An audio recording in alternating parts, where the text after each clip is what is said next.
Señor, no se equivoca, y es aquí, Señor, donde nosotros te buscamos, Dios, a través de tu palabra. Señor, te bendecimos y te adoramos en el nombre de Cristo Jesús. Amén, Señor. Bueno, hemos estado, ya hoy es la parte número 3 de esta serie de las ciudades de refugio. Y si tú te das cuenta, bueno, hemos estado platicando acerca de ciudades de refugio. ¿Quiénes estaban encargados de esas ciudades de refugio? ¿Quiénes, te acuerdas? Los levitas. Y entonces ellos estaban encargados de esas ciudades de refugio y también estaban encargados de instruir al pueblo o a las personas que llegaban a esas ciudades de refugio. Es decir, las personas que de alguna u otra manera tenían que ir a correr a esas ciudades de refugio eran instruidos por los levitas. Y recordemos dos palabras que hemos estado platicando en todo este asunto. Las dos palabras y que nos acompañan a nosotros también como iglesia son consuelo y la otra es instrucción. ¿Ok? Es una mancuerna, consuelo e instrucción. ¿Por qué los levitas estaban encargados de la administración de estas ciudades de refugio? Bueno, recordemos que aquel que era un homicida involuntario, por así decirlo, aquel que mataba a alguien involuntariamente, entonces podía correr. A menos de un día a pie tenía que tener una ciudad de refugio. Y entonces corría allá y entonces era refugiado allí para que la sangre inocente de su vida pues no se derramara. Lo había hecho sin intención. Hemos platicado ya de eso. Y entonces, ¿cómo llegaba allí a esa ciudad de refugio? Bueno, llegaba para recibir consuelo, porque pues él no lo había hecho intencionalmente, consuelo, pero también llegaba allí para recibir instrucción. Son dos cosas que no tenemos que olvidar. Vamos a terminar de estudiar esto de las ciudades de refugio, pero no se te olviden esas dos palabras, esos dos conceptos en nosotros como iglesia. Buscamos en nosotros, como iglesia, buscamos consuelo siempre a nuestros desiertos, a nuestros problemas, a nuestras circunstancias, a lo mal que nos va. Buscamos consuelo, sí. Qué bueno que buscamos consuelo y qué bueno que podamos encontrar, pero también al mismo tiempo necesitamos atender y obedecer la instrucción que se nos da. Porque no solamente la iglesia, o sea, no es un bote de basura para venir a echar toda la basura que traemos adentro. No es así. La iglesia es un lugar donde nos sostenemos unos a otros. Y entre nosotros podemos hablar de muchas cosas, podemos quejarnos de muchas situaciones, podemos hablar podemos murmurar, podemos muchas cosas. Y pensamos que eso es bueno, pero el asunto es, en Dios encontramos consuelo. Esa es una ciudad de refugio. Pero el asunto también es que necesitamos instrucción en nuestras vidas. Ya también hemos platicado de eso. Y vamos a ver esta tercera parte el día de hoy. Y esa tercera parte tiene que ver no solamente con el poder extender las fronteras o los límites o más ciudades, como lo acabamos de leer, sino también cómo se atendía a aquel que realmente había matado o había asesinado a su hermano. Conscientemente, ¿cómo lo atendían? ¿Qué tenía que pasar por ahí? Bueno, vamos a estudiar eso el día de hoy. Y déjame decirte algo. Ninguna persona puede evadir su culpa. ¿Estás de acuerdo en eso? Nadie puede evadir su culpa. Nadie puede echarle la culpa a alguien más. Nadie puede decir, no, es que a mí no me tocaba, no, es que yo no fui. Ninguno puede evadir su culpa. El pecado en nuestras vidas genera una carga espiritual que no puede limpiarse con nada de lo que encontramos a nuestro alrededor. En el Antiguo Testamento hay un versículo en Isaías que dice, aunque te laves con lejía, aunque te laves con jabón de lavandera, dice ahí, aunque te eches cloro encima, el asunto es que tu pecado crea una carga espiritual en tu vida. El pecado crea una carga de la cual nos crea a nosotros condenación. Y nadie puede evadir eso. O sea, nadie puede esconderse de esa carga espiritual. Podemos pretender que nos vamos a otro lugar, a vivir a otro lugar, a otra casa. Podemos pretender eso. Pero nadie podemos evadir nuestra culpa. Nadie puede huir de su propia sombra al final de cuentas. Entonces hay una carga espiritual cuando pecamos. O sea, hay una carga espiritual que nos condena siempre y no vas a poder limpiarlo con nada, absolutamente con nada.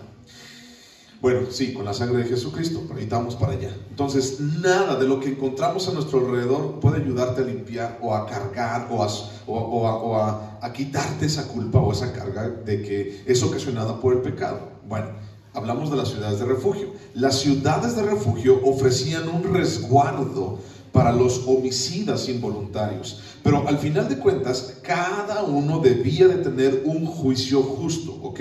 O sea, sí era un lugar de refugio, pero también al mismo tiempo eran sujetos de juicio. O sea, ¿qué fue lo que pasó? ¿Qué fue? A ver, platícanos. Y entonces eran sujetos, cada uno tenía derecho a tener un juicio justo, y no así como que, es que él lo mató, y vayan todos y mátenlo. No, a ver, vamos a ver qué fue lo que pasó. Y esa era parte de la chamba también de los levitas o de los ancianos. Todos nosotros tenemos a Jesús como nuestro refugio. Ya lo platicamos, ya lo hemos dicho, las ciudades de refugio es un tipo de Jesús. Todos nosotros tenemos a Jesús como nuestro refugio, pero la culpa sigue ahí. La culpa, o sea, qué bueno, qué padre es tener a Jesús como aquel donde yo puedo descansar, donde yo puedo sacar todo. Sí, qué padre, eso está muy chido y eso es parte de ser hijo de Dios. Pero si tú no resuelves la culpa, si tú no resuelves esa culpa, esa condenación, hasta que no hagas algo con ella, o sea, va a seguir encima de ti. Va a seguir atormentándote, va a seguir haciéndote que pienses malos pensamientos, va a seguir atormentándote. Y mucha gente, conozco muchas personas que a través o por causa de su pecado y que no lo han resuelto, por cierto, que no lo han resuelto, sufren de un chorro de cosas. O sea, no pueden dormir y pastores, que oren por mí porque a lo mejor hay un demonio del insomnio que viene aquí a mi casa, específicamente a mi cuarto, y no me deja dormir durante ya 20 noches, ya no puedo dormir. Pues no vamos a andar echando fuera demonios, mejor tú ponte a cuentas con Dios, que es el que nos da paz. Porque el asunto es, si le rascamos un poquito, vamos a darnos cuenta, o muchas veces me he dado cuenta, que hay pecados sin resolver. Que hay la gente, más allá de echarle la culpa a los diablos, a los demonios, la gente no tiene en su corazón cosas que no ha resuelto. Y entonces eso es lo que viene a cargar, eso es lo que no te deja dormir. No eches la culpa al diablo, eres tú que no quiere arreglar su vida. Consuelo, instrucción, eres tú el que no quiere hacerlo. Entonces, hasta que no hagamos algo con esa culpa, con ese asunto, entonces no podemos estar en paz. Podemos esconderla. Si puedes esconder la culpa, así como que nadie me vio, nadie me dijo nada, puedes esconderla, tú puedes esconderte, puedes maquillarla. Alguno de ustedes, cuando, muy respetuosamente lo digo, cuando ha ido a un funeral, a las personas que bueno, están adentro del féretro, las maquillan. ¿Has visto eso? Sí. Las maquillan, y a veces hasta, no sé, o sea, he llegado a ver, no me gusta ver las personas adentro, pero a veces cuando llegué a ver a algunas personas, híjole, tenían de maquillaje de más. No sé si se dieron cuenta alguna vez. Y tenían hasta pestañas postizas y tenían así harto rímel y cosas así. Y decían, es que ese no es al que yo conocía. Por eso como que no me gusta acercarme así a verlos, porque siempre hay una imagen. Y yo no me quiero ir con esa imagen, yo me quiero quedar con la imagen de cuando yo lo conocía, cuando estaba vivo, cuando estaba viva, cuando era real. Porque de verdad el maquillaje, cuando se pasan, se va la mano, pues ese no es mi muertito, oiga. O sea, usted ya le puso de más. Bueno, puedes esconder la culpa, puedes maquillar tu culpa, puedes evadir tu culpa, puedes tratar de suavizar tu culpa, así como que, yo pensé, iba tantito nada más, o puedes llamarle a esa culpa, le puedes llamar de otra manera. Te voy a dar un ejemplo. Algunos de ustedes en algún momento de su vida pasaron por, tal vez, o han escuchado Alcohólicos Anónimos, ¿verdad? O a lo mejor tienes algún conocido que está o en drogas o lo que sea. ¿Y qué es lo que dicen acerca de su drogadicción o acerca de su adicción? ¿Qué es lo que dicen allí en este grupo? Pues que tienen una enfermedad. Esa es una manera de disfrazarlo. Esa es una manera de llamarle con otro nombre. Y es que tiene una enfermedad, pobrecito, está malito, ¿no? Y entonces, así como, todos ténganme lástima porque estoy enfermo, ¿no? No, Es pecado. O sea, ¿cómo te explico eso?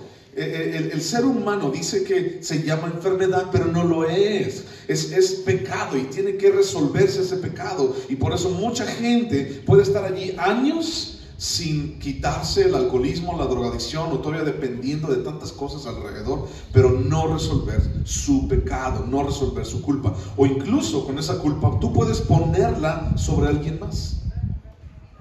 Me decía un hermano, por ejemplo, en la semana, toda la gente quiere líderes y quiere pastores, pero cuando ya tiene el líder o el pastor, pues no lo quiere para seguir a ese líder o a ese pastor, dice, lo quiere para echarle la culpa a él.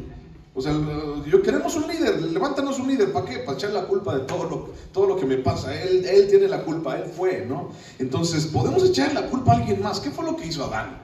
Cuando Dios lo confrontó, la mujer que tú me diste, le echó la culpa. Entonces, tú puedes echar la culpa a alguien más de toda tu carga espiritual, pero la única manera, la única forma posible es a través de Jesús y de la sangre de Cristo.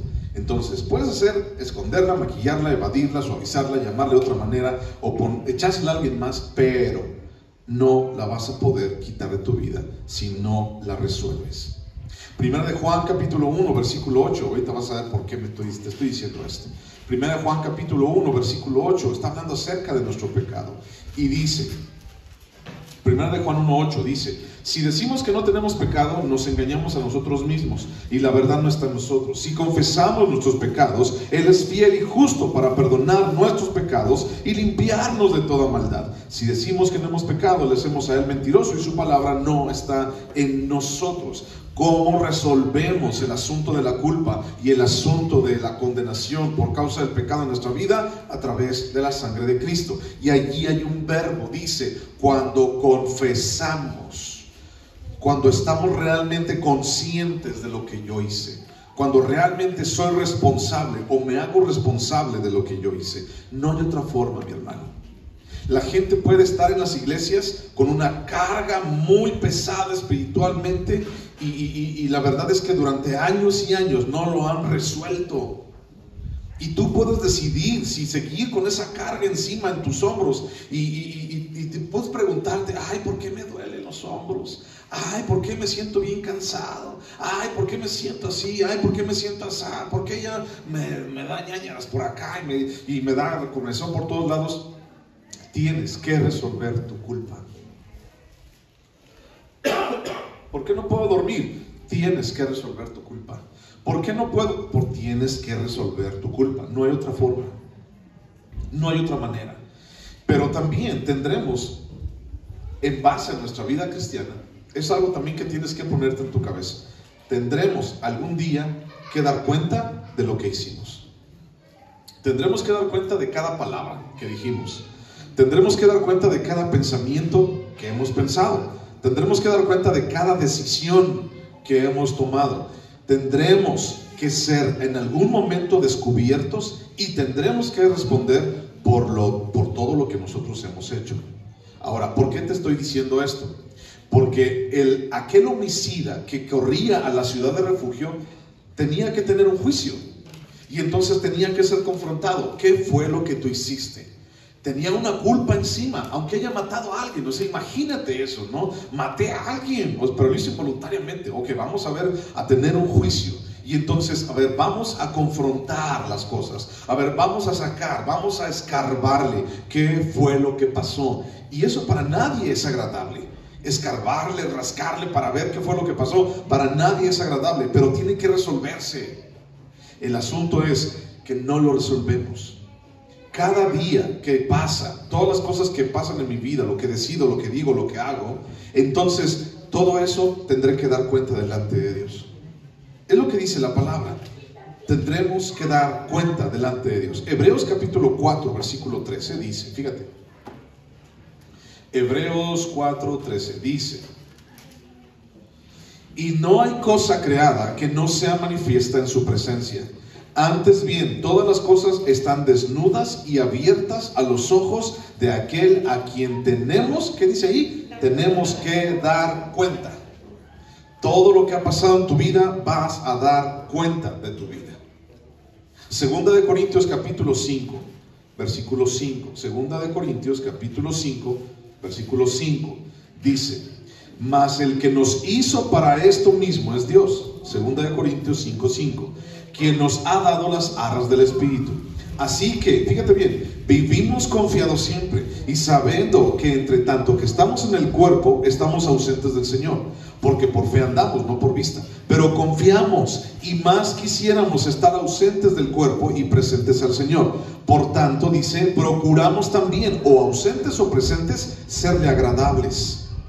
¿Qué es lo que procuramos como hijos de Dios? Serle, ¿a quién agradables? A Dios. Buscamos serle agradables a Dios, porque es necesario que todos nosotros, dice, comparezcamos ante el tribunal de Cristo, para que cada uno reciba lo que haya hecho mientras, según lo que haya hecho mientras estaba en el cuerpo, sea bueno o sea malo.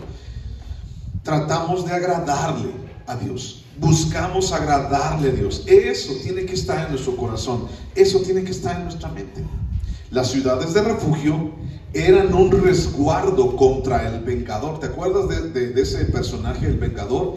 Goel, dice la palabra en hebreo, el Goel de cada familia, el que vengaba el honor de cada familia, buscaba al asesino. Y entonces el asesino iba y corría a la ciudad de refugio y se refugiaba allí y ahí se quedaba. Entonces, hasta que tuvieron juicio. Y entonces las ciudades de refugio eran un resguardo en contra del Goel, del vengador familiar. Y en tanto que se estableciera un juicio para esa persona, para seguir derramando sangre inocente, o para que ya no se derramara sangre inocente, le buscaban ese juicio. Pero al final la situación era sometida a un juicio justo, ¿ok? A un juicio justo. Ahora, yo entiendo y lo creo y entiendo lo que estás pensando tal vez, y puedes decir, bueno, es que eso está para los homicidas. O sea, eso es para aquellos que mataron a alguien. O sea, ahí lo dice, pastor. Dicen esos versículos que si yo fui al monte con mi hermano y fuimos a cortar leña y por alguna cosa el fierro del hacha se le cayó el cabo y le fue a dar a mi hermano y lo dio en la cholla y lo mató. O sea, yo soy un asesino involuntario y corría yo entonces a la ciudad de refugio para que pudiera yo tener un juicio justo, porque entonces el vengador de la familia me iba a dar chicharrón a mí en cualquier lugar. Pero pastor, es que yo no soy ningún asesino. Yo no he atentado contra la vida de ninguno. Entonces tal vez esta palabra no es para mí. ¿Seguro que no es para ti? Toda la palabra de Dios es útil y es inspirada, y toda la palabra es para ti, y te lo voy a demostrar. Vamos al libro de Mateo. Vamos al libro de Mateo, capítulo 5. Mateo capítulo 5, versículo 21. Mateo 5, 21. Fíjate lo que dice y subráyalo. O sea, estamos hablando de ciudades de refugio y estamos hablando del homicida involuntario, ¿ok? Sí. Y tú puedes decir, o yo puedo decir, pues yo no he matado a nadie. Fíjate lo que dice Mateo 5:21. Oísteis que fue dicho a los antiguos, no matarás, dice Jesús, y cualquiera que matare será culpable de juicio. Eso es lo que estamos platicando. 22. Pero yo os digo, dice Jesús, y Jesús es Dios, amén. Jesús es Dios. Pero yo os digo que cualquiera que se enoje contra su hermano será culpable de juicio. Y cualquiera que diga necio a su hermano será culpable ante el concilio. Y cualquiera que le diga fatuo quedará expuesto al infierno del fuego. Por tanto, si traes tu ofrenda al altar y allí te acuerdas de que tu hermano tiene algo contra ti, deja allí tu ofrenda delante del altar y anda y reconcíliate primero con tu hermano, y entonces ven y presenta tu ofrenda. Ponte de acuerdo con tu adversario pronto, entre tanto que estás con él en el camino, o sea, mientras estás vivo. No sea que el adversario te entregue al juez y el juez al alguacil y seas echado en la cárcel. De cierto te digo que no saldrás de allí hasta que pagues el último cuadrante. O sea, hasta que pagues lo que debes. Ahora, fíjate bien lo que te voy a decir a continuación. Segunda de Corintios 5:9 dice, yo procuro serle agradable a Dios. ¿Ok? ¿ok? Y luego el versículo 10 dice que todos nosotros en algún momento es necesario que comparezcamos ante el juicio de Dios, ante el tribunal de Cristo, dice allí. ¿Estamos ahí? ¿Estamos de acuerdo? Bueno, fíjate bien, estamos hablando de dos cosas diferentes aquí. Una es, tú puedes decir, es que ya somos salvos del juicio. Sí, eres salvo del juicio de la muerte eterna. ¿Ok? Apocalipsis 22, eres salvo de ese juicio porque tu nombre está escrito en el libro de la vida. Jesús escribió tu nombre en el libro de la vida, y eso es algo de lo cual tenemos que estar agradecidos.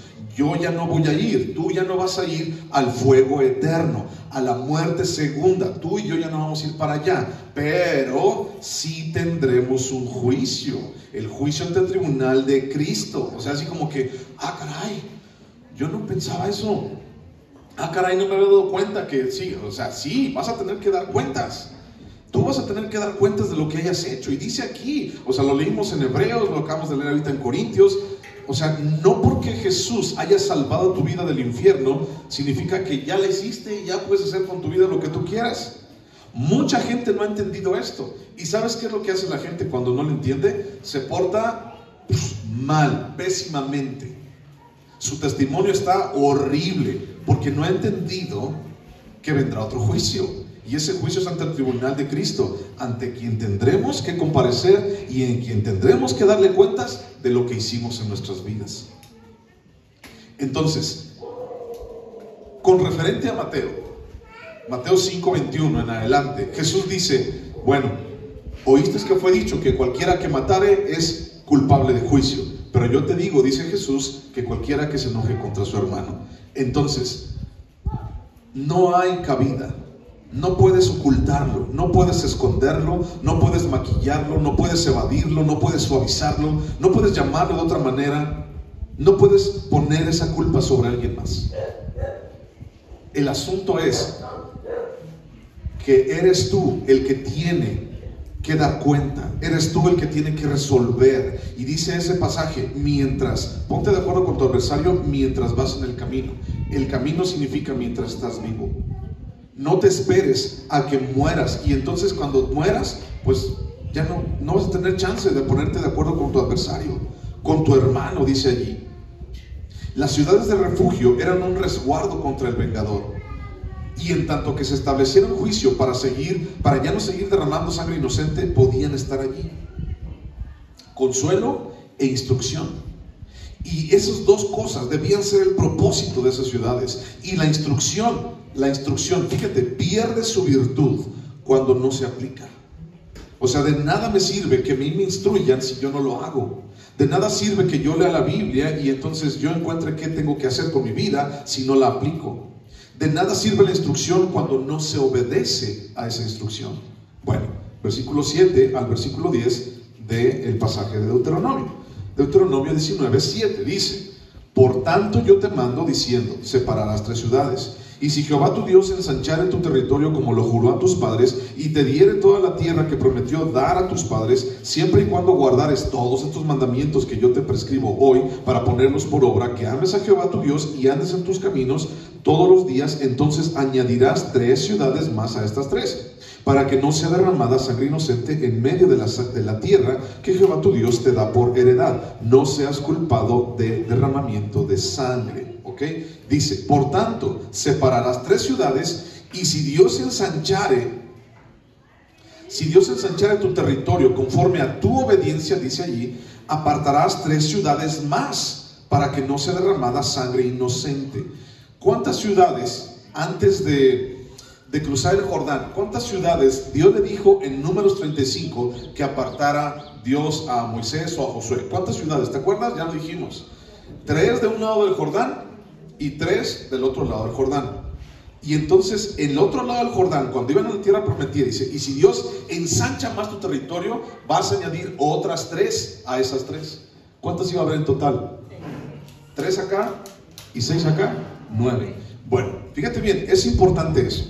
Entonces, mientras ellos fueran obedientes a la instrucción, mientras ellos fueran obedientes a la palabra de Dios, entonces Dios les iba a poder bendecir con más. Es por eso que ya algún tiempo, en algún momento dijimos acerca de la obediencia y de la bendición de la obediencia. La obediencia a Dios, escúchalo, la obediencia a Dios marca tu futuro.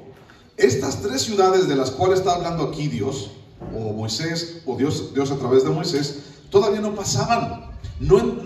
Todavía no habían brincado el Jordán, todavía no habían entrado a la tierra prometida, y Dios ya les dijo que quería que hicieran 3 ciudades de refugio, y en el futuro que hubieran otras 3 ciudades de refugio. Dios estaba viendo a futuro. Y si tú y yo te acuerdas, el asunto con las ciudades de refugio es que Dios estaba proveyendo de misericordia y de gracia para su pueblo, porque Dios sabía la condición de cada persona, porque Dios sabía que había pecado y culpa en la vida de las personas. Entonces, fíjate bien, la obediencia a Dios marca mi futuro, no tu pasado. La obediencia a Dios marca mi futuro. En el pasado yo no obedecí a Dios, ahora obedezco a Dios. Marca mi futuro. Las cosas van a ser diferentes si yo obedezco a Dios. La obediencia a Dios asegura mi eternidad, porque creo en Jesús, y entonces mi eternidad está segura allí, pero con Cristo. Mi obediencia provoca fruto en abundancia. Y dice Juan 17:15, porque separados de mí nada podéis hacer. Yo los he llamado para que den fruto, y fruto en abundancia. Pero cuando tú y yo, dice el contexto, estamos haciendo la voluntad de Él. Y dice, aquí está mi palabra para que la obedezcas, y entonces puedas dar fruto, y fruto en abundancia. La obediencia provoca que mi futuro sea marcado, que mi eternidad sea asegurada y que haya fruto en mi vida. La obediencia le entrega la gloria a Dios. Por eso 2 Corintios 5:9 dice, procuro serle agradable a Dios. La obediencia, mi obediencia, provoca darle la gloria a Dios. Por tanto, la obediencia a Dios es buena. La obediencia a Dios es más que buena. ¿Por qué? Dice el versículo 9 de Deuteronomio, que acabamos de leer. Dice, siempre y cuando guardares todos estos mandamientos que yo te prescribo hoy, para ponerlos por obra, que ames a Jehová tu Dios y andes en sus caminos todos los días, entonces añadirás 3 ciudades más a estas 3. ¿De qué está hablando? Está hablando de obediencia. Y fíjate, dice, para que guardes, fíjate, ponlo allí, apúntalo, para que guardes 1, para que 2, lo pongas por obra, 2, 3, para que ames a Jehová, y 4, para que andes en sus caminos. ¿Te diste cuenta de esos 3? Bueno, de esos 4, perdón. 1, para que los pongas por obra, para que los guardes, para que ames a Jehová y para que andes en sus caminos. Ahora, fíjate bien, teniendo esos 4 puntos ahí en tu cabeza, vamos a Lucas 9:23. Busca por favor Lucas 9:23. Vas a decir, ¿qué tiene que ver eso? ¿No? Lucas 9:23. Lucas 9:23.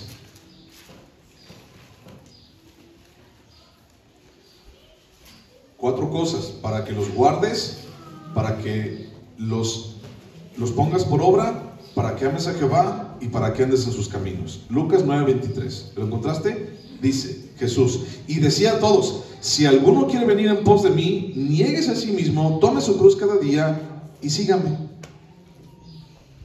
¿Cuántas cosas Dios quiere que digamos ahí en ese versículo? 4. Dice, si alguno quiere venir en pos de mí, niéguese a sí mismo, tome su cruz cada día, sígame, seguir a Dios. Y entonces, fíjate, hay una relación una con la otra. ¿Te das cuenta? Lucas 9:23, cuando habla Jesús acerca de negarnos a nosotros mismos, de seguirlo a Él, también se relaciona con lo que está allí en Deuteronomio 19:9. Dice, para que lo guardes, para que lo pongas por obra, para que ames a Jehová y para que andes en sus caminos. ¿Cómo se relaciona? Fíjate, tomar la cruz, negarse a sí mismo y seguirme, es lo que dice Lucas. Nuestra vida en Cristo, somos hijos de Dios, somos cristianos, nuestra vida en Cristo tiene que reflejar esta fórmula. Las dos es la misma fórmula, para que lo pongas por obra, para que lo guardes, para que ames a Jehová, para que andes en sus caminos. Lucas dice, para que, bueno, quiero que te niegues a ti mismo, quiero que andes en pos de mí, quiero que tomes tu cruz. Es la misma fórmula, si te das cuenta. Nuestra vida en Cristo tiene que reflejar esta fórmula en nuestras vidas. Por eso decía, procuro serle agradable. ¿De qué manera? A través de esta fórmula. Nuestra vida en Cristo tiene que reflejar la voluntad de Dios. No podemos decir que somos cristianos si no estamos dispuestos a hacerlo, a seguir lo que Él dice. Y esto es algo que tenemos que hacer hoy. Recordando lo que dice en Mateo 5, 21 en adelante, acerca de ponerme a cuentas con mi hermano. ¿Cuándo dice? Dice hoy. Dice, en tanto que vas en el camino, antes que llegues al juicio, antes que llegues delante de Dios, antes que llegues al tribunal de Cristo y Cristo te diga, ¿qué fue lo que hiciste? O sea, estuviste mal toda tu vida.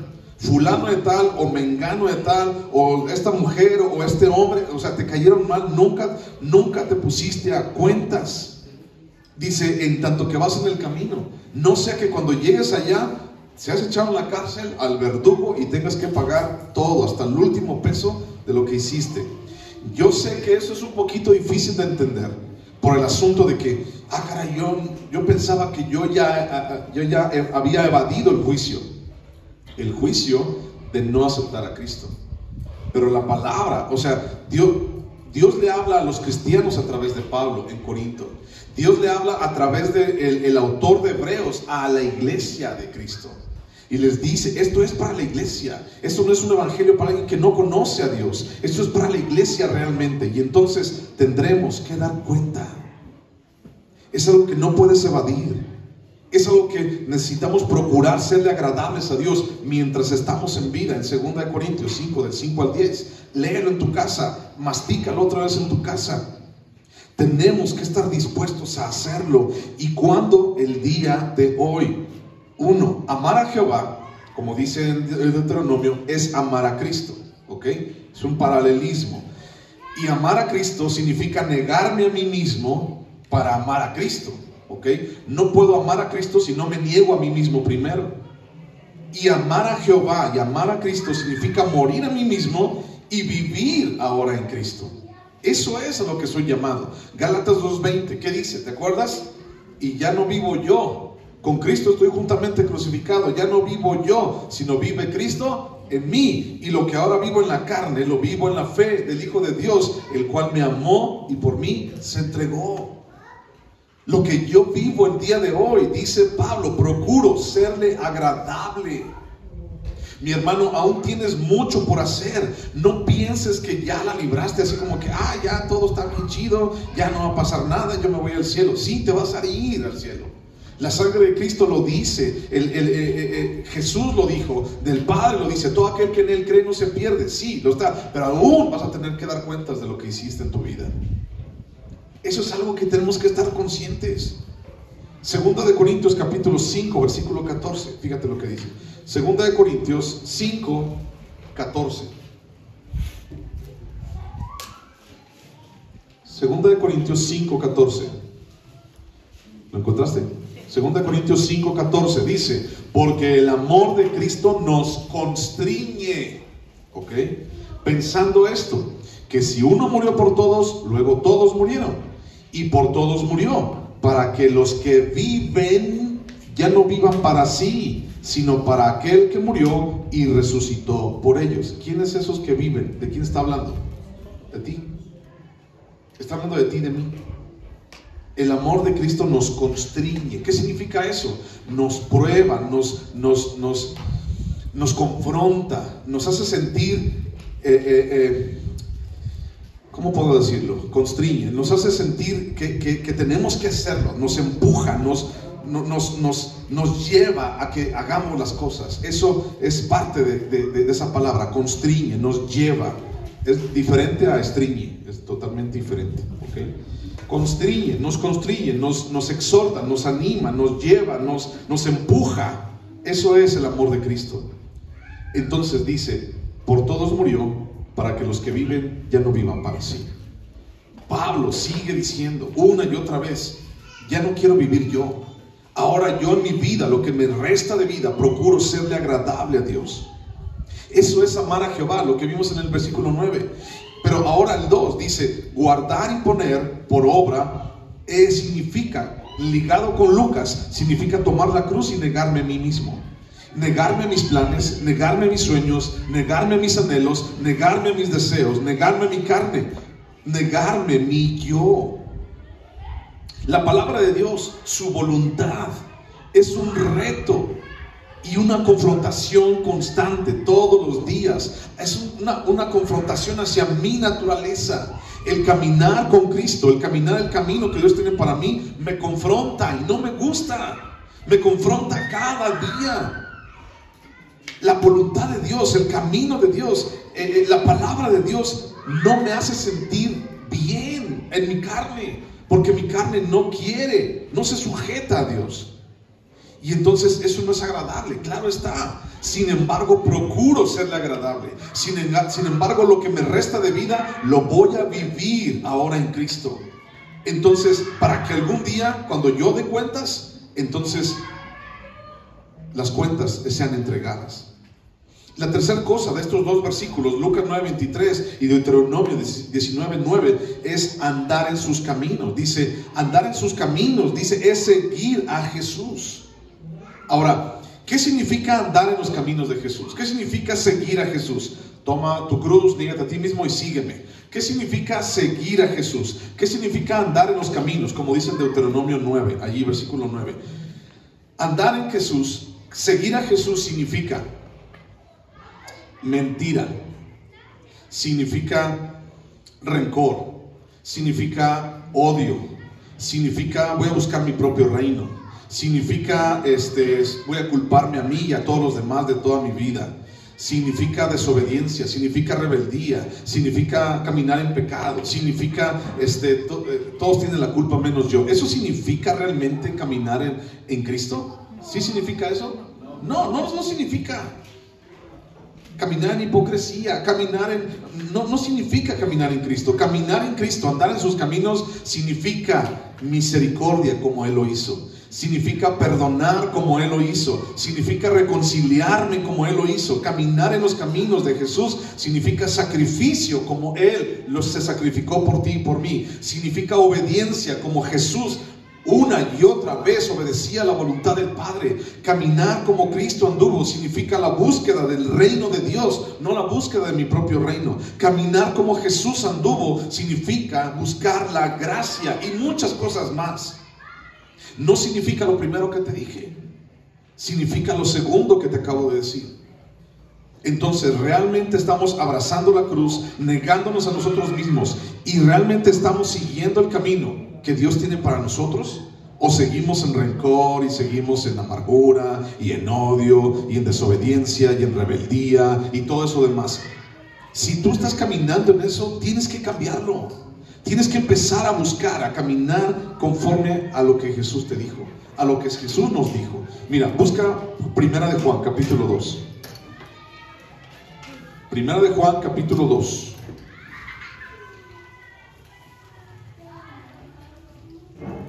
Primera de Juan, capítulo 2, versículo 3. Primera de Juan 2, 3. ¿Lo tienes? Fíjate lo que dice. Dice, y en esto sabemos que nosotros le conocemos. Fíjate bien, si guardamos sus mandamientos. El que dice, yo le conozco y no guarda sus mandamientos, el tal es mentiroso y la verdad no está en él.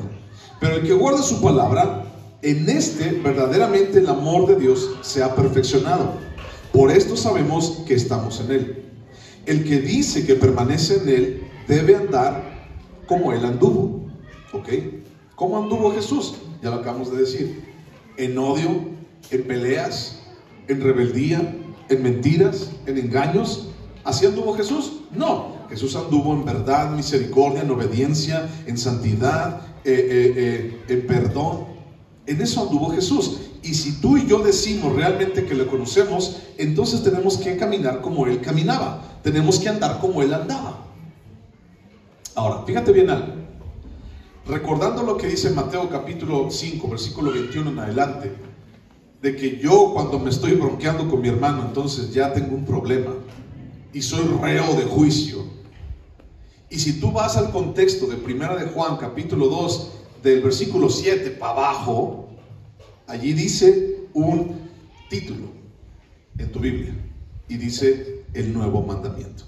¿Ya sí lo tiene? ¿Sí te das cuenta que está ahí? Dice un nuevo mandamiento. ¿Alguien sabe cuál es ese nuevo mandamiento? Amarás a tu prójimo como a ti mismo. Si tú sigues leyendo, te lo dejo para que lo leas en tu casa. Si tú sigues leyendo todos esos versículos, habla acerca, y toda la primera carta de Juan, gran parte habla acerca de demostrar que yo realmente soy hijo de Dios y que yo realmente vivo en una vida conforme a lo que Dios quiere en mi vida, demostrando que amo a mi hermano. Ahora, fíjate bien lo que te voy a decir. ¿Mi hermano se lo merece? Tal vez no. Tal vez no. No sé quién sea merecedor o no. Tal vez no. Pero aún así, tú no merecías el perdón de tus pecados. Aún así, tú no merecías que Jesús muriera en la cruz por ti. Aún así, no lo merecía yo. Y aún así, Jesús decidió morir por ti y por mí, cuando estábamos muertos en nuestros pecados. Bueno, regresate a Deuteronomio, capítulo 19, versículo 11, ¿ok? Sin ensanchar y todo lo demás. Versículo 11 dice: pero si hubiere alguno que aborreciere a su prójimo, fíjate bien, hubiere alguno que aborreciere a su prójimo y lo acechare y se levantare contra él y lo hiriere de muerte y muriere, si huyere alguna de estas ciudades, entonces los ancianos de su ciudad enviarán y lo sacarán de allí y lo entregarán en mano del vengador de la sangre para que muera. Dice, lo sacarán de allí y le entregarán en manos del vengador para que muera. Bueno, todo pecador es homicida. Todo pecador, más bien, todo pecador o homicida, merece un trato justo y un justo juicio, en donde se establece su culpabilidad o su inocencia, ¿ok?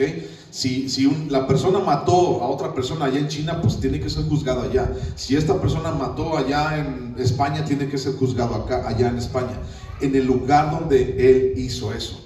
Todo pecador o homicida merece un justo juicio, en donde establece su culpabilidad. Los levitas, los que vivían en esas ciudades de refugio, los levitas, los ancianos y la congregación, tenían a su cargo el juicio del culpable. Al culpable lo enviaban a juicio y muerte, y al inocente le dejaban vivir dentro de la ciudad. O sea, aquel que mataba sin intención de matar, lo dejaban vivir en la ciudad. A aquel que mataba con toda la hazaña, con alevosía y ventaja, y mataba a su hermano, entonces lo entregaban a muerte. Ojo por ojo y diente por diente, vida por vida, dice la palabra. Pero aquel que lo hacía inocentemente, que dice, es que yo no tuve esa intención, entonces lo dejaban vivir dentro de los límites de la ciudad, con su familia, hasta que muriera el sumo sacerdote, y entonces podía salir de allí. Esa era su protección. Esa era su protección. Busca Números capítulo 35. Mira, ahí está. Vamos a leer. Números capítulo 35. Ahí está lo que te acabo de decir. Números capítulo 35, versículo 24. Dice: entonces la congregación juzgará entre el que causó la muerte y el vengador de la sangre conforme a estas leyes. Y la congregación librará al homicida de mano del vengador de la sangre. Y la congregación lo hará volver a su ciudad de refugio, en la cual se había refugiado, y morará en ella hasta que muera el sumo sacerdote, el cual fue ungido con el aceite santo. Si alguien era inocente, o sea, sí lo había matado, pero no lo maté con intención, esa persona podía vivir otra vez. Podía vivir dentro de los límites de la ciudad hasta que el sumo sacerdote muriera. Ahora, cuando el sumo sacerdote moría, pues ya no podía hacer nada por él. Hasta allí terminaba su refugio. Jesús es nuestro sumo sacerdote. Ahora, fíjate bien lo que te voy a decir.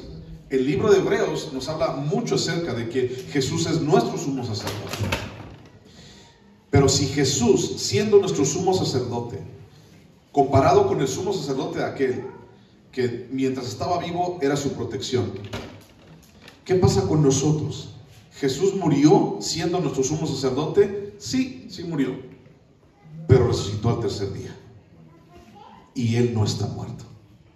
Y entonces, ¿la protección se terminó? No. ¿El refugio se acabó? No. Fíjate qué padre. No se ha acabado. Todos nosotros, sí, somos culpables.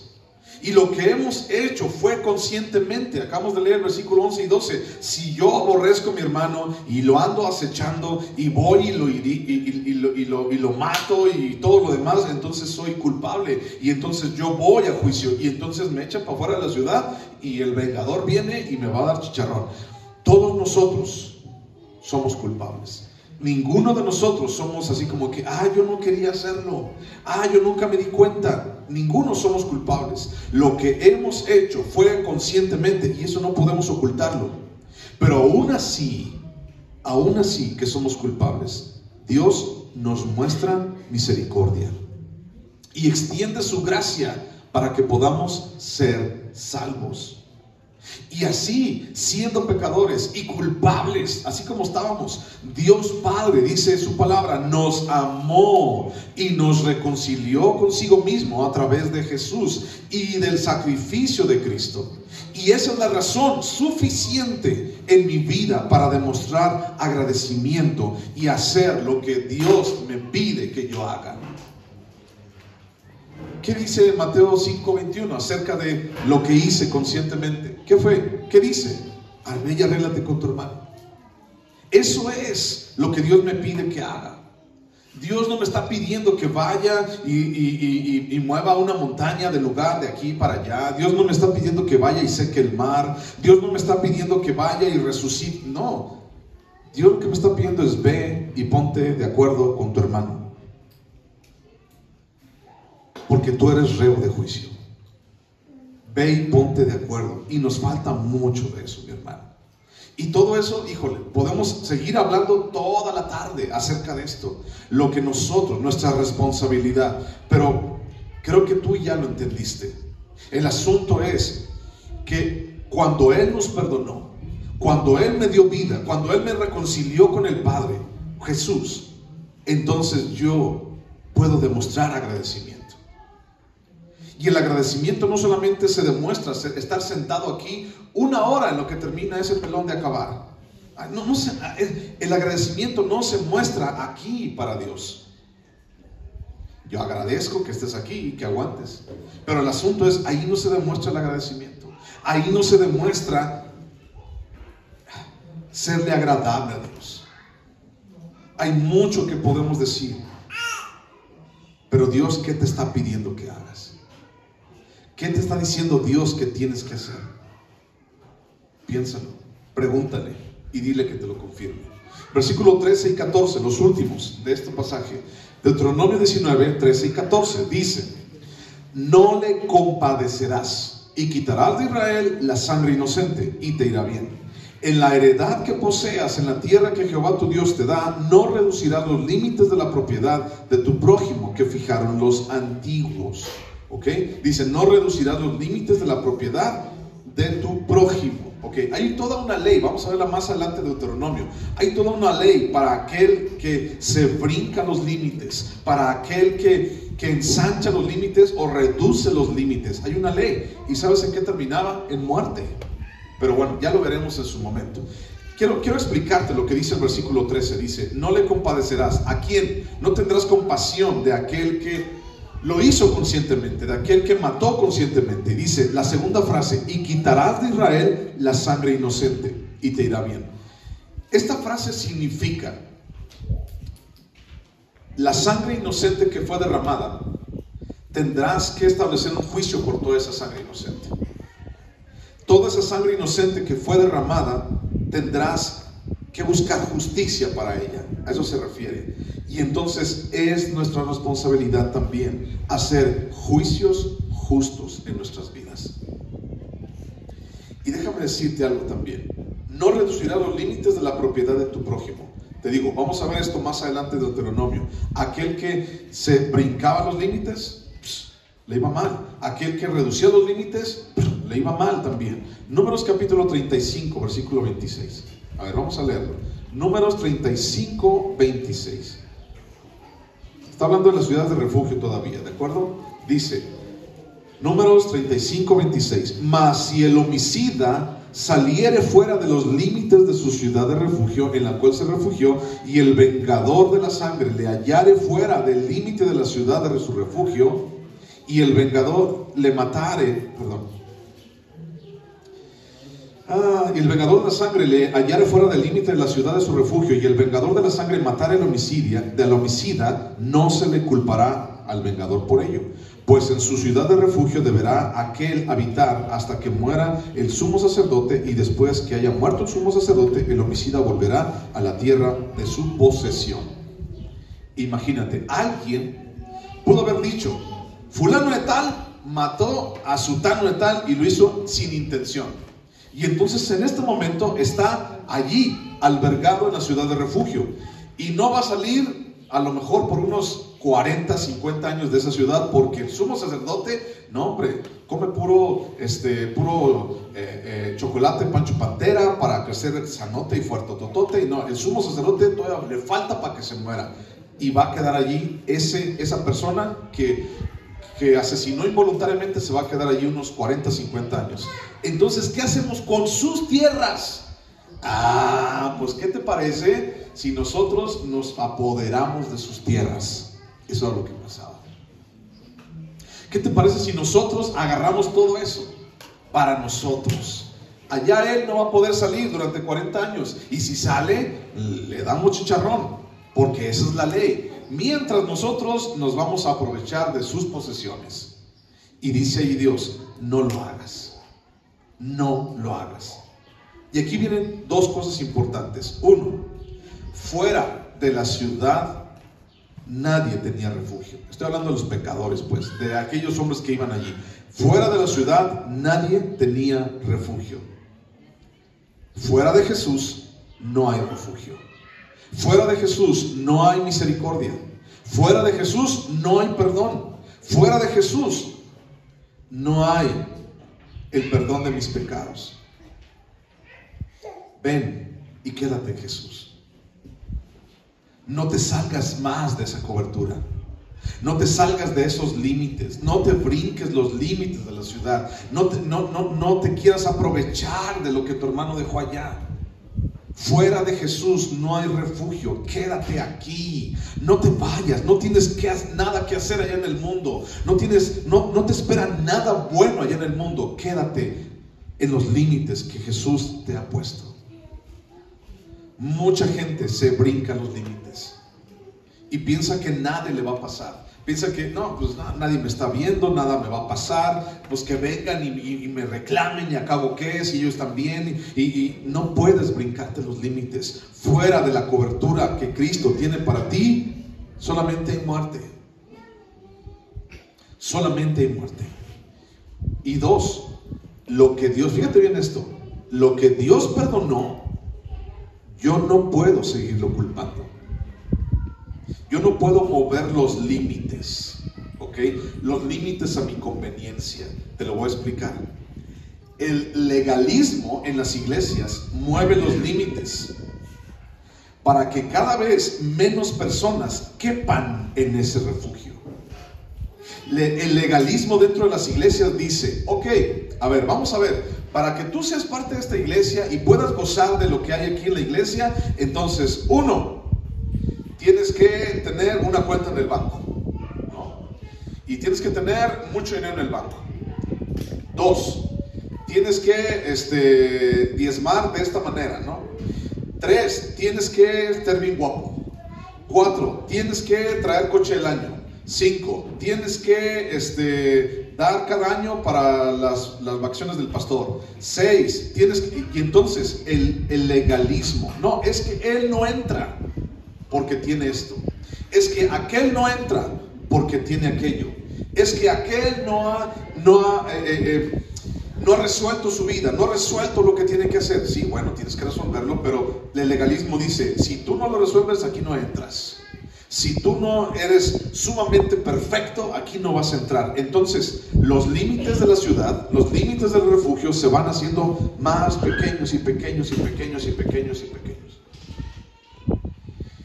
¿Has visto esos juegos de repente en donde una persona está arriba como de un cuadrito Y entonces hay otros que tienen que venir, por ejemplo, a estar ahí en un cuadrito. ¿Has visto esos juegos de repente? Está así y luego viene el otro en ese cuadrito. Y los que estén en ese cuadrito, por ejemplo, algunas cadenas de Estados Unidos de hamburguesas lo han hecho.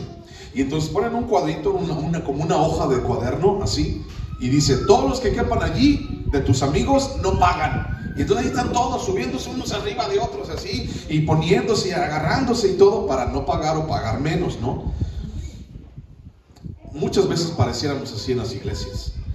El legalismo ha hecho un cuadrito bien chiquitito, así, en donde una persona tal vez nada más quepa con un pie. El legalismo hace eso. Entre más legalista una iglesia, más acorta los límites y más mueve los límites para que nadie quepa. El legalismo lo único que hace es que todos quedan excluidos, todos están fuera, solamente los irreprensibles, los que están así al 100% pueden estar aquí, en este lugar. Eso es lo que hace el legalismo. Pero ¿qué dice la palabra acerca de esto? Está bien claro. El propósito de Dios es que cada día, fíjate bien, escúchalo, el legalismo ¿qué hace? Acorta. Y al final de cuentas nadie puede ser santo, nadie puede ser hijo de Dios, nadie, porque tiene que cumplir con quién sabe cuántos mandamientos y quién sabe cuántas cosas hechas por mandamientos de hombres. Y queda así chiquitito el lugar de refugio y nadie cabe. La palabra, la misericordia de Dios cada día es más grande y más grande. Y la gracia y la misericordia siempre van en aumento. Y entonces la prueba es ese pasaje, dice, cuando tú obedezcas, entonces cuando Dios te haga engrandecer, ensanchar tu territorio, vas a añadir 3 ciudades más. O sea, en la mente y el corazón de Dios es, quiero que haya más lugares de refugio, quiero que haya más lugares de gracia, quiero que haya más lugares de misericordia. Eso es lo que estaba en el corazón de Dios. Quiero que haya más y más y más. Los límites de Dios que Dios establece, ¡pum!, cada día se ensanchan más y más para que más gente venga y para que más gente quepa. Los límites van en aumento. Los límites los establece el hombre. Ay, no, tú no puedes venir a esta iglesia porque tú te portas mal. Tú no puedes venir a esta iglesia porque tú a esto. Tú no puedes venir a esta iglesia porque tú aquello. Nosotros como Calvary necesitamos ejercer la gracia y la misericordia en nuestras vidas. Tenemos que vivir bajo la gracia y tenemos que predicar la gracia. Eso es uno de nuestros distintivos. Gracia sobre gracia. Todos son bienvenidos. Pero sí, tienes que arreglar tu vida también. Todos son bienvenidos, pero también ponte a cuentas. Arregla tu culpa. Los límites los establece el hombre, pero Dios no hay límites. El límite pudiera decirte, pudiera preguntarte, ¿de qué tamaño es la gracia de Dios? Es una pregunta. ¿De qué tamaño puede ser la gracia de Dios? ¿Dónde termina? ¿Dónde está el límite de la gracia de Dios? Los hombres ponemos límites. Los hombres ponemos fronteras. Los hombres ponemos aduanas. Así como, no, aquí no pasas, ¿no? Pero Dios dice, todos son bienvenidos. Todo aquel que en Él cree no se pierde, sino tiene vida eterna. Su gracia, la gracia de Dios, cubre completamente nuestra culpabilidad. No hay aduanas, no hay fronteras, no hay límites en Dios. Su gracia cubre completamente todo lo que tú y yo hemos hecho. Y por su llaga, dice, somos tú y yo sanados, somos curados, somos salvados. A Dios lo que le importa es ensanchar su gracia y su misericordia. Y al ser humano lo único que le importa es hacerlo más cortito para que nadie quepa. No más 144,000 se van a salvar. ¿Has escuchado eso? Pero la Biblia dice que una gran multitud de todo pueblo, tribu y nación adoraban a Dios. Esa es una visión que Dios le permitió a Juan. Y sabes, te tomó una foto a ti y a mí, porque nos vio a ti y a mí allí en esa gran multitud diciendo, santo, santo es el Cordero de Dios. Allí estás, allí vas a estar. ¿Por tus obras? No, por la gracia de Dios.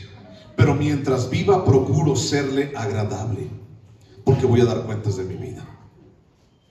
Todos nosotros somos curados a través de eso. Romanos capítulo 5, fíjate lo que dice. Romanos 5, 17. Pues si por la transgresión de uno solo reinó la muerte, mucho más reinarán en vida por uno solo, Jesucristo, los que reciben la abundancia de la gracia y del don de justicia. Así que como por la transgresión de uno vino la condenación a todos los hombres, de la misma manera por la justicia de uno vino a todos los hombres la justificación de vida. Porque así como por la desobediencia de un hombre los muchos fueron constituidos pecadores, así también por la obediencia de uno los muchos serán constituidos justos. Pero la ley se introdujo para que el pecado abundase, mas cuando el pecado abundó, sobreabundó la gracia. Para que así como el pecado reinó para muerte, así también la gracia reine por la justicia para vida eterna mediante Jesucristo, Señor nuestro. Dentro de esto, quiero invitarte a algo. Solamente Jesús es el camino.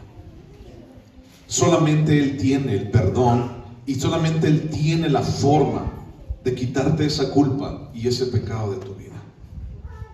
Solamente Jesús es el único que puede ayudarte. Solamente Jesús es el refugio. Solamente Él es el único que te puede dar consuelo. Acércate a Él. Quiero invitarte que si tú no has hecho a Dios en tu vida como tu Señor y Salvador, lo hagas. Que cambies eso en tu vida. Que cambies ese asunto que tú sabes que tienes que cambiar. Te invito a que vivas y empieces a vivir de una manera diferente. Te invito a que te comprometas, a que busques a Dios en tu vida. Te invito a que tú cambies tu vida y tu corazón. Jesús murió en la cruz por ti y murió por mí también. Y perdonó nuestros pecados. Y la gracia que hoy tenemos es una gracia eterna y una misericordia eterna. Y es en ti y en mí en quien se perfecciona ese amor. Busca a Dios en tu vida. Búscalo a Él. Rinde tu vida a Jesús. Rinde tu vida al único y verdadero Señor. Si tú quieres hacerlo, al final te invito a que vengas aquí conmigo y me digas: yo quiero cambiar mi vida. Pero mientras, vamos a celebrar lo que Jesús hizo por nosotros en la cruz. Ponte en pie, vamos a orar.